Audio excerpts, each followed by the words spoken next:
Patuloy na sinusuri ng Department of Social Welfare and Development o DSWD ang listahan ng 300,000 posibleng benepisyaryo ng mas pinalawak na food stamp program simula sa Hulyo.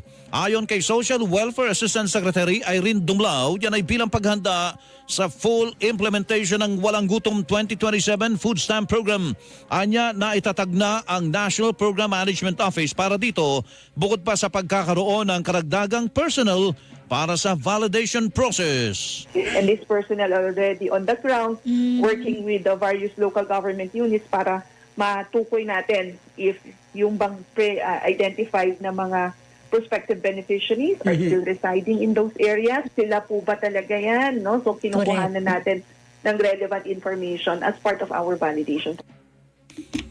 Sa sandaling matapos ang pag-verify sa mga karagdagang benepisyaryo ng programa, pupunta ang DSWD sa iba't